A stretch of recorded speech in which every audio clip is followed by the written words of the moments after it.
Antes de ler, nós vamos orar, irmãos. Pai Santo, louvado seja o teu nome, para todo sempre. Tu és grande, tu és Deus, não há outro. Nós somos pecadores por completo. O Senhor conhece o nosso coração, como um livro aberto, exposto na tua presença, mais do que nós mesmos conhecemos. E cremos, ó Deus, que o Senhor pode alcançar as áreas mais profundas do nosso ser e curar desejos, vontades, inclinações. Tu podes, Senhor, todas as coisas.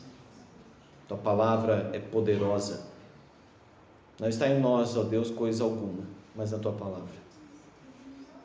Queira, Senhor, usar a tua palavra nesta noite para converter, subjugar e dominar os corações aqui presentes. Abençoa, Pai, a nossa irmã, Dona Guilmar. Visita a tua serva, aquela mulher de Deus. Visita, Senhor, aquela irmã que nós amamos e estimamos tanto. Fica com ela, Senhor, neste momento e ministra ao seu coração, como o Senhor tem feito até aqui. E que ela, que certamente está com o coração apertado neste momento, se sinta consolada, ministrada, Deus, pelo teu Espírito Santo. Abençoa, Pai, a Flávia, conhecida da nossa irmã Cristi, que está se recuperando. Ó Deus, que ela seja abençoada nesse transplante que ela recebeu. Que o Senhor a ajude, que o Senhor a levante, que o Senhor dê pleno desenvolvimento, plena recuperação a ela, Pai. Nós rogamos. Abençoa, Deus, os irmãos estão fazendo exame, passando por tratamento. Nossa irmã Sueli, nosso irmão Estênio, seus exames. Fica, Senhor, com os enfermos, aliviando-os as tribulações do coração.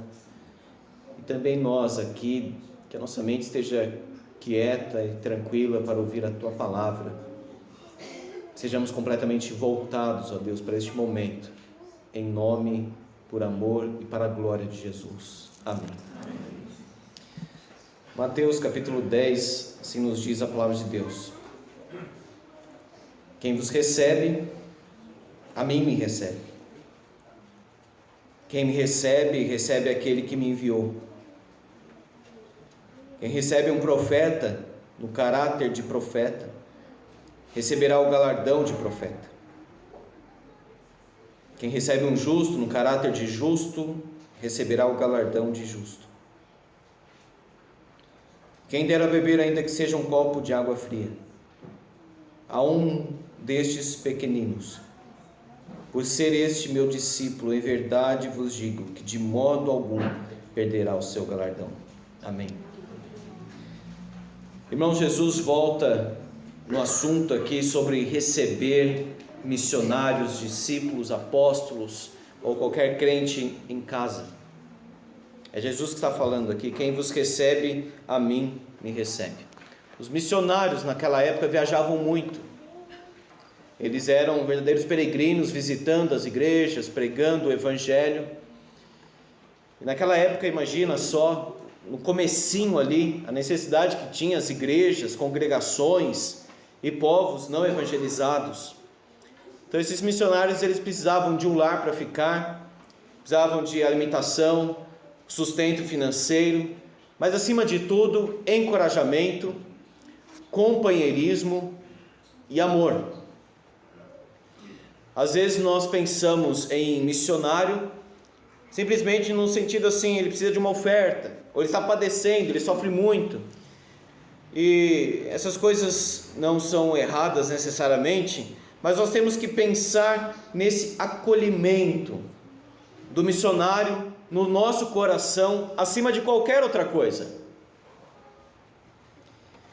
A hospitalidade, ou seja, o acolhimento na Bíblia, não é somente oferecer a casa, como se fosse um hotel. Você pode dormir aqui, você pode fazer isso, você pode tomar banho aqui. Não. Oferecer a casa, ou seja, a hospitalidade, envolve acolhimento, ser uma pessoa receptiva, ser simpático e atento às necessidades do outro. Agora você imagina alguém receber um apóstolo, discípulo, profeta em casa naqueles dias. Era uma coisa perigosa. Nós lemos em Mateus capítulo 25, quando Jesus diz: estive preso e fostes ver-me. Agora, se um cristão está preso por ser cristão, e chega outro para visitar, o que acontece com esse outro? Ele pode ficar preso também. Mas eles se arriscavam pelo outro, pelo próximo, por amor. Eles ajudavam uns aos outros. Eles vendiam as suas propriedades para ajudar os irmãos carentes. Há algo mais do que simplesmente dar um dinheiro. É dar o coração. É dar a vida. É se envolver com os irmãos, missionários, discípulos, apóstolos, cristãos, seja quem for. É tão sério Mateus 25 para a vida da igreja, que Jesus não fala exatamente sobre o que a pessoa acredita. Jesus fala sobre aquilo que a pessoa faz. Uma coisa está estreitamente ligada à outra. Mas, irmãos, até o diabo acredita em Deus. E treme, ele e os demônios. Portanto, Jesus está dizendo ali: quem realmente foi visitar o enfermo, o preso, quem deu água para o sedento, quem viveu dessa forma, vai para a vida eterna. Quem não viveu, vai para o castigo eterno. Veja que não é só uma confissão da boca para fora, mas aquilo que a pessoa faz, aquilo que a pessoa vive. E está sempre ali relacionado em Mateus 25 ao outro. Você visita o outro, você consola o outro, você dá um copo de água para o outro. Não existe cristianismo sem o outro, sem o próximo. Nós temos aqui, irmãos, alguns grupos. O primeiro dos apóstolos, depois profetas, justos e pequeninos. É claro que um está ligado ao outro, e podemos ver que, por exemplo, o justo aqui, nós temos o profeta e temos o justo. O profeta é justo, mas o justo nem sempre vai ser um profeta. Então, uma característica está sobreposta à outra, mas Jesus, de uma forma didática, que separa em grupos: apóstolos, quem vos recebe; profetas, versículo 41, justo, versículo 41, e pequeninos, versículo 42. Então, já que ele dividiu assim, separou em grupos que tem alguma relação, nós vamos estudar separadamente. O galardão dos que praticam a hospitalidade. Primeiro, o galardão para quem recebe os apóstolos de Cristo. Quem vos recebe, a mim me recebe. Quem me recebe, recebe aquele que me enviou. Apenas aqui não é mencionado o galardão, explicitamente. Mas depois diz: quem recebe o profeta, recebe galardão de profeta. Quem recebe justo, recebe galardão de justo. Quem recebe o pequenino, recebe o seu galardão certamente. Mas no 40 não fala sobre galardão, porque o galardão do versículo 40 é receber Jesus em casa. Quem vos recebe, a mim me recebe. E aí ele não vai mencionar e não vai perder o seu galardão, porque este é o galardão. O galardão era o prazer de receber Cristo na pessoa do apóstolo, do irmão, do missionário e da testemunha.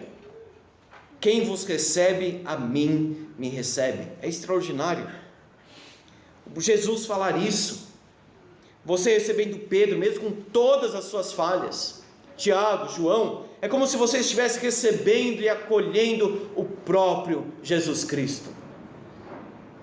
Nós pensamos: quem me dera receber Jesus em casa, eu ouvir os seus ensinamentos diretamente. Sim, seria maravilhoso, sem medida. Mas veja que ele está colocando aqui o espírito da pessoa representada por ele. Quem vos recebe, a mim me recebe. E quem me recebe, recebe aquele que me enviou. O próprio Deus entra na casa com os mensageiros. disse um comentarista. Portanto, quem é de fato o pastor da nossa alma, da nossa vida? Quem é o bispo? Quem é o sumo sacerdote? Quem é o profeta? Quem é o rei? Quem é o Senhor? É Jesus Cristo. E todos os outros são apenas, não vou dizer meros, mas apenas representantes. Quem vos recebe, a mim me recebe. Tanto que Mateus 25, Jesus diz: quando você deixou de fazer aos meus discípulos, você deixou de fazer para mim. Será que eu deixarei de fazer um bem para Jesus? Certamente não, é Jesus, não é? Mas nos termos deste versículo em Mateus 25, quando nós deixamos de fazer um bem para um irmão, para um discípulo, para missionário, testemunha, profeta, justo, seja quem for, eu estou deixando de fazer para ele. É como se eu estivesse deixando de fazer para Jesus. Quem vos recebe, a mim me recebe. O galardão para quem recebe os profetas verdadeiros, versículo 41. Quem recebe um profeta no caráter de profeta, receberá o galardão de profeta. Veja, um profeta no caráter de profeta. Literalmente uma ideia aqui seria com o nome de profeta, ou seja, aquele que realmente é profeta. Isto é, recebe porque é profeta. E receber um profeta em casa, naquela época, significa aceitar a sua mensagem e aceitar a sua obra. Apoiar a sua obra. Por isso que João diz: não receba em casa aquele que é falso profeta. Às vezes as pessoas falam assim: nós não podemos julgar se aquela pregação é verdadeira ou falsa. Nós não podemos julgar que aquele pastor é um falso profeta. Mas, meus irmãos, a Bíblia diz para não receber em casa, então no mínimo eu tenho que reconhecer quem é e quem não é. Então João diz na segunda carta: não apoie falsos profetas, não dê crédito e não receba em casa, não elogie, não credencie a mensagem. Ah, mas aqui ele falou alguma coisa interessante, mas o todo daquela obra é contrária a Cristo, a palavra de Deus. Leia a Bíblia. Hoje nós temos, irmãos, muitas vozes e pouca Bíblia. Tempos atrás, acho que anos atrás, eu fui comprar uma Bíblia e eu queria apenas o texto, eu não queria nota, comentário, nada. Isso eu leio à parte. Eu gosto de fazer meu devocional apenas na Bíblia, na palavra, diretamente. E eu cheguei para a mulher e disse assim, a vendedora lá, eu falei: olha, eu queria uma Bíblia sem nota, sem nada, apenas o texto. Ela disse assim: olha, eu tenho aqui um monte de estudo, Bíblia de estudo, Bíblia do homem, da mulher, da batalha espiritual, disso e daquilo. Eu falei: não, eu quero apenas o texto da Bíblia. Ela não tinha. Ou seja, o texto de muitas Bíblias está poluído por tantas coisas. E às vezes a pessoa não tem a palavra, ela não conhece a palavra. Ela ouve, talvez, grandes pregadores aí da presbiteriana, inclusive, Hernandes, Augustos e outros, ótimo, excelente. Mas, irmão, você precisa passar tempo com a palavra também, ou acima disso.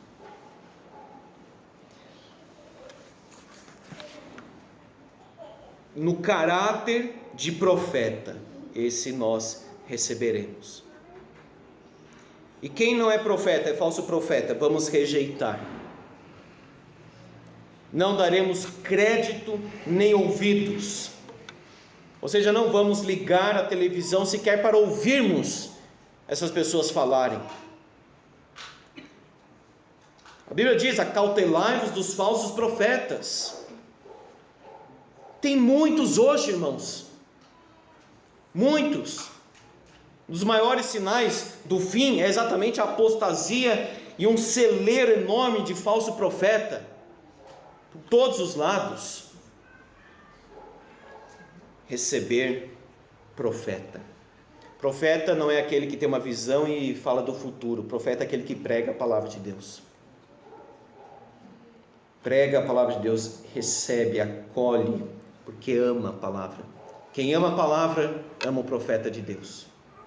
Quem ama a palavra, rejeita o falso profeta. Terceiro, galardão para quem recebe os justos. Mateus mesmo, Mateus 13, 17, 23, 29, coloca os dois juntos, profetas e justos. Inclusive aqui, quem recebe um justo no caráter de justo, receberá o galardão de justo.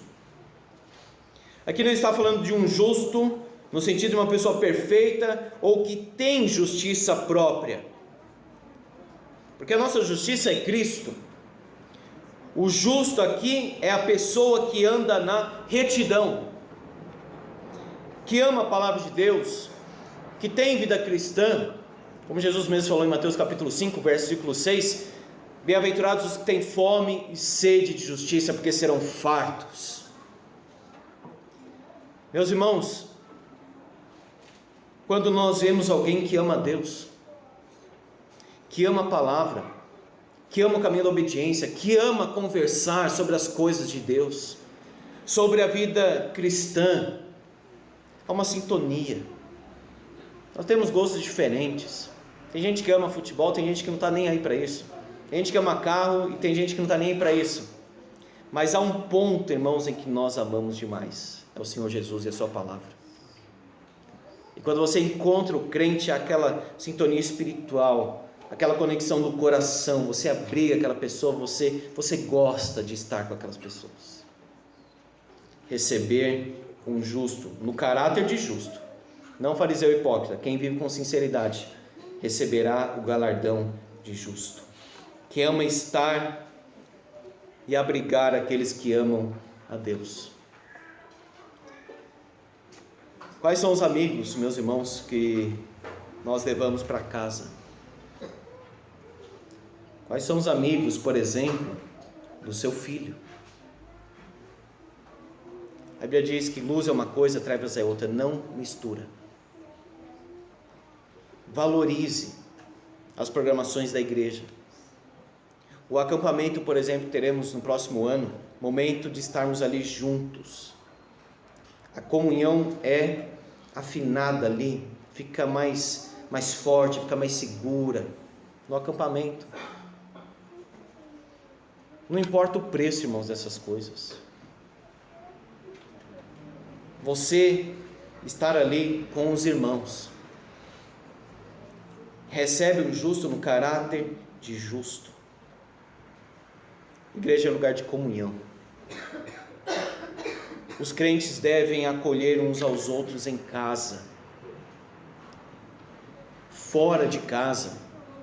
Deve ter esse convívio, esse laço estreito entre nós. O galardão para quem recebe os justos. E versículo 42, o galardão para quem recebe os discípulos pequenos. Quem der a beber, ainda que seja um copo de água fria, a um destes pequeninos, por ser este meu discípulo, verdade vos digo que de modo algum perderá o seu galardão. Jesus se refere aqui pequeninos, por ser este meu discípulo. Essa referência para pequeninos aparece outras vezes na Bíblia, inclusive em Mateus. Jesus está se referindo aqui a qualquer pessoa que não tem um ofício, ou um título, ou uma influência assim maior. Digamos uma pessoa que fosse reconhecida, que fosse notada, que fosse assim valorizada. Jesus está falando então do grupo dos crentes mais pobres, muitos escravos no primeiro século, de crentes que não têm assim um status. Por exemplo, quando Pedro e João estão diante do Sinédrio, eles falam, mas como que eles sabem as letras sem ter estudado? E ser chamado de Nazareno era uma ofensa, não era só uma localização, é de Nazaré. Era uma ofensa, ele é um nazareno, ele é lá de Nazaré, ele pode ser alguma coisa boa de Nazaré? Então são pessoas desprovidas de riqueza, de status. Às vezes Jesus chama as crianças de pequeninos também. Mas o foco aqui são os discípulos, porque ele fala depois, por ser este meu discípulo. Qualquer pessoa ou grupo considerado de pouca importância para o mundo, não para Deus. Deus vê as coisas diferentes, irmãos. Às vezes a gente está valorizando uma coisa, aquilo para Deus é nada. Deus disse para o seu profeta, que olhou para Davi e disse: Senhor é este, ele tem um monte de irmão ali de guerra, forte, vai ser esse menino. E Deus disse para Samuel: Samuel, Deus não vê como o homem vê. O homem vê o exterior, eu vejo o coração. Um pequenino, uma pessoa desconsiderada, ou seja, está dando algo para essa pessoa sem esperar algo em troca, porque é um pequenino, uma pessoa sem ofício, sem título, sem influência maior, sem status. Porque Jesus condenou muito aquela coisa de você fazer algo para receber em cima daquilo, aquela manipulação maligna, aquela coisa assim de você fazer, mas pensando em ganhar algo. As empresas estão cheias disso. Os relacionamentos também estão, até na família. Está falando aquilo, mas não está simplesmente falando espontaneamente, está falando porque tem algo ali por trás que a pessoa quer. Um copo de água fria. Aquele lugar ali, irmãos, aquela região muito quente, muito. Então essa água fria, que seria uma água fresca, gostosa para aliviar a sede dura, muitas vezes era o máximo que uma pessoa pobre poderia oferecer para o missionário. Então Jesus diz: ainda que seja um copo de água fria, porque talvez isso seria um gesto de hospitalidade que a pessoa conseguia ali no momento, mas era suficiente, porque era cheio de amor. Pequenos gestos, irmãos, são poderosos para os corações que sofrem. Um copinho de água fria, mas que já demonstra aquela atenção, já demonstra aquele cuidado, aquele amor. Jesus traz um detalhe de água fria. Pode parecer algo assim, sem muito valor, mas quando ele fala água fria, ele traz um detalhe a mais. Ou seja, tem um cuidado a mais, um carinho, uma atenção, uma percepção das necessidades. Esse provérbio era comum naquela região, por isso que Jesus disse lá em Apocalipse 3 para a igreja de Laodiceia: você não é quente nem fria, é morna. Porque a água quente era usada para o banho e também com fins medicinais, naquela região, que tinha um hospital muito conhecido inclusive. A água fria para aliviar a sede. Mas a água chegava lá em Laodiceia, passava por aqueles tubos, esquentava, então chegava morna. E aí dá aquela náusea. Por isso que Jesus diz: estou a ponto de vomitar da minha boca. Porque não é quente nem fria, era morna. Ou seja, aquela igreja não servia para nada. É isso que Jesus está dizendo ali. Se fosse quente, poderia ter um fim medicinal, ou usar para o banho. A água fria para aliviar a sede dura, mas era morna, quer dizer, uma água que você joga fora. Aquela igreja não servia para nada. Será, irmãos, que é isso que Jesus pensa da nossa vida? A nossa vida não está servindo, nós não somos úteis nas mãos de Deus. E a igreja se achava o máximo, Laodiceia. Estou rica e abastada e não preciso de coisa alguma. Jesus disse: você é pobre. E ela se achava rica. Você é nua.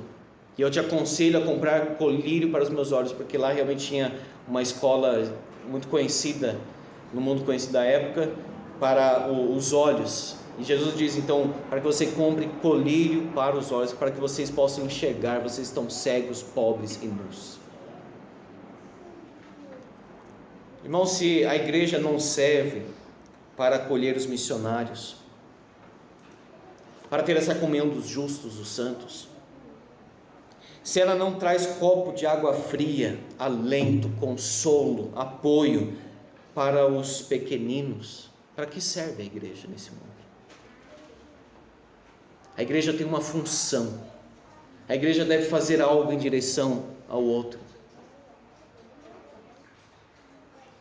Em verdade vos digo que de modo algum perderá o seu galardão, é seguro. Agora veja o que Jesus está dizendo aqui: receberá o galardão do profeta, receberá o galardão do justo. Porque quando você apoia o profeta, você está fazendo a obra do profeta. O galardão do profeta, daquele discípulo, vai ser maior. Não necessariamente se você estiver unido com esses homens, se você estiver apoiando essas pessoas, você recebe o galardão que eles irão receber, porque você está com eles. A obra deles é a sua, do apóstolo, do profeta, do justo e do discípulo, ainda que seja pequeno aos olhos do mundo. Seria errado fazer algo porque vai receber o galardão e não por puro amor a Deus? Você já pensou nisso? Eu não deveria oferecer um copo com água e acolher essas pessoas simplesmente porque Deus mandou e não porque eu vou receber um galardão? Parece que as recompensas que Deus oferece na Bíblia, o galardão, não são um motivo assim muito espiritual. Deus falava para Israel, por exemplo: se vocês me obedecerem, vocês vão ter o melhor da terra. Parece estranho provocar obediência com base em algo assim material, digamos.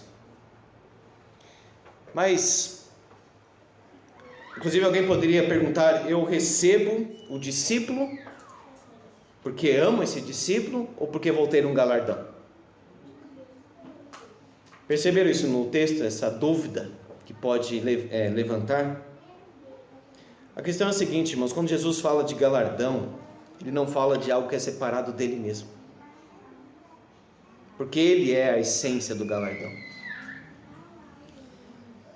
Então, por exemplo, quando eu recebo um apóstolo, um profeta, eu estou recebendo a própria pessoa de Jesus. Agora, quando Jesus diz assim: você irá para o céu e não ficará mais enfermo. Por quê? Porque Ele me dará um corpo para Ele mesmo. Comereis o melhor desta terra, Deus disse para Israel. Para quê? Para glorificar a Ele mesmo. Então essas bênçãos, por vezes materiais, elas não são meramente materiais, elas são materiais que conduzem àquilo que é espiritual. Portanto, a motivação nossa é múltipla e não única. Você tem que fazer simplesmente porque Deus mandou e você deve obedecer. A Bíblia não fala nesses termos só. Faça, receba primeiro, porque Cristo te recebeu. Quando você recebe, irmão, você está lembrando daquilo que Jesus mesmo fez com você. Ele te acolheu, Ele te recebeu, Ele te amou, Ele te sustentou. Receba os discípulos porque você ama esses discípulos, porque você ama os irmãos, porque você ama os missionários. Receba os discípulos porque você vai receber um galardão celestial também. Ou seja, são motivações múltiplas. Não somente porque vai ter um galardão, mas porque ama Jesus, porque ama esses irmãos e também porque o galardão vai ser grande. Agora é claro, irmãos, que a mentalidade bíblica de galardão é diferente da nossa aqui. Muitas vezes nós somos movidos por um salário maior, ou por um emprego maior, ou por alguma coisa maior. Não, o galardão tem muitos aspectos do galardão, mas acima de tudo é aquela sensação maior de satisfação. Servo bom e fiel. Chegar, irmãos, diante do Senhor Jesus e ser considerado por Ele como uma pessoa que realmente confessou o seu nome. Paulo chega a dizer que alguns serão salvos, mas quase que assim, um susto. Pessoas que não viveram totalmente para Ele, mas serão salvos. Terão uma alegria profunda, mas não terão esse senso maior e mais profundo de satisfação do que aquele que realmente serviu a Deus. Jesus, portanto, estimula a igreja a se juntar com os que trabalham e sofrem no reino. Imagina esses irmãos aqui, enfrentando o tribunal, sendo açoitado, odiado, traído pela própria família, como Jesus disse aqui. Consolo para esses missionários é saber que a igreja os ama e está com eles. Às vezes, meus irmãos, é um lugar tão difícil. O consolo daquele missionário, obviamente, em primeiro lugar, Deus, mas também que pode oferecer consolo ao coração dele é pensar o seguinte: tem uma igreja que está me apoiando, tem irmão que ora por mim. Porque esses irmãos aqui odiados, rejeitados, todos os lados, poderiam receber amor, pelo menos, da igreja. Agora imagina se a igreja não é missionária. Se a igreja só pensa em reforma, ou construir alguma coisa, ou adquirir isso, adquirir aquilo. Vira uma Laodiceia, ao invés de ser Filadélfia. Vive para si, e vê como bênção aquilo que é maldição, que é a riqueza egoísta, ao invés da riqueza abnegada, amorosa e altruísta, para abençoar. Será que o nosso coração, irmãos, está disposto a acolher os irmãos? Não estou falando nem da casa, estou falando do coração. Um coração que acolhe. Será que o nosso coração está disposto a se envolver de forma espiritual, emocional e financeira com os missionários e obreiros? Talvez foi um missionário lá no Fontales, que nós ajudávamos. Ele foi visitar a igreja.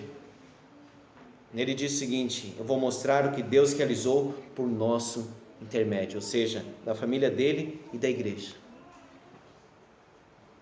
Então, quando nós ajudamos alguém que está lá na Coreia do Norte, nós estamos fazendo a obra na Coreia do Norte.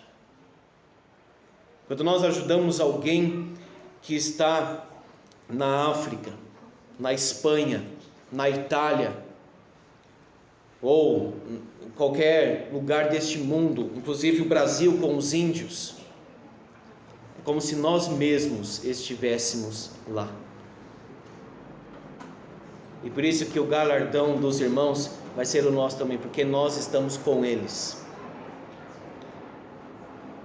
Irmãos, isso traz uma riqueza, uma visão para a nossa vida muito maior. Isso traz um significado muito mais profundo para a nossa vida, do que simplesmente trabalhar, comer, ir para casa dormir, depois trabalha. Não, irmãos, para que serve a vida cristã?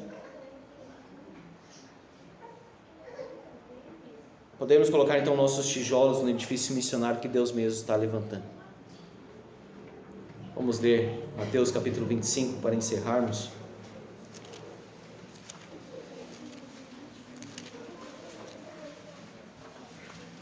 Pense de forma prática o que você pode fazer,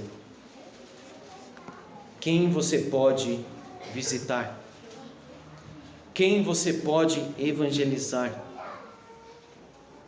para quem você pode ligar, para que a pessoa ouça sua voz e não veja meras letras.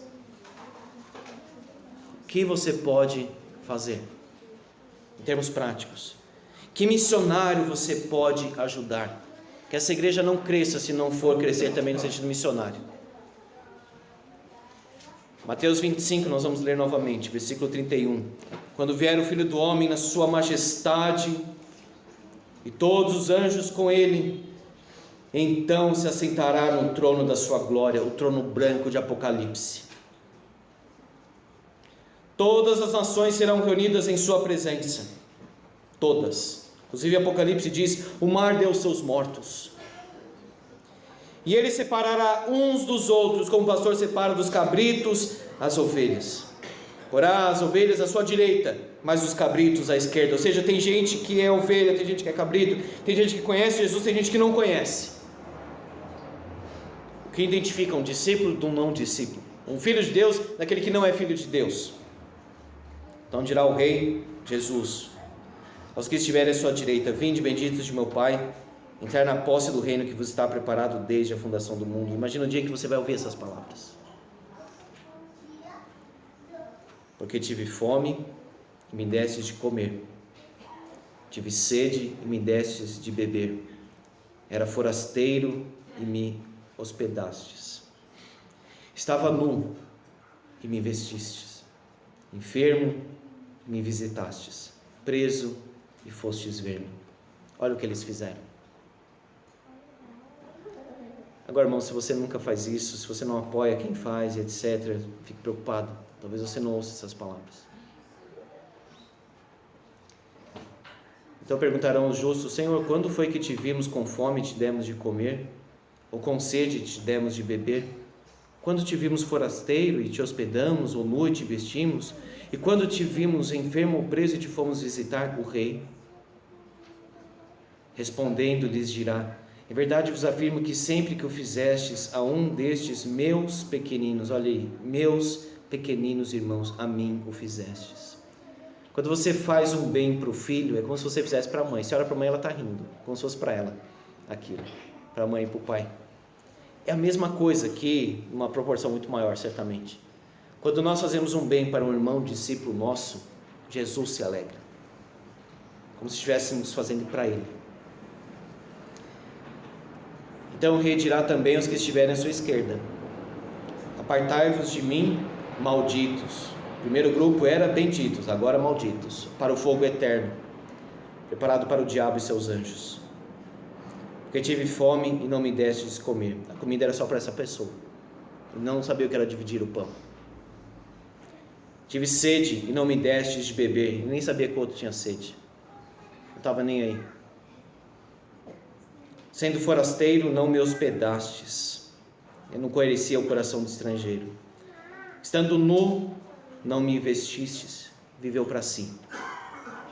Achando-me enfermo e preso, não fostes ver-me. Porque quem quer ver alguém que está ali abatido, aflito? Ele só queria gente alegre, feliz, que lhe fosse agradável. Eles lhe perguntaram: Senhor, quando foi que te vimos com fome, com sede, forasteiro, nu, enfermo, preso e não te assistimos? Ou seja, claro que nós faríamos se o Senhor estivesse aqui.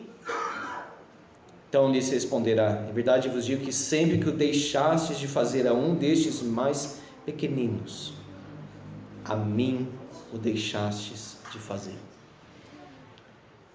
Irão estes para o castigo eterno, porém os justos para a vida eterna. Será que eu estou fazendo Jesus sofrer nesse sentido do texto, porque não estou ajudando o irmão? Porque eu não estou falando ou cumprimentando aquele por quem Cristo morreu e ama? Que me acho mais justo do que ele? Será que eu não tenho nem paciência para ouvir os problemas dos irmãos?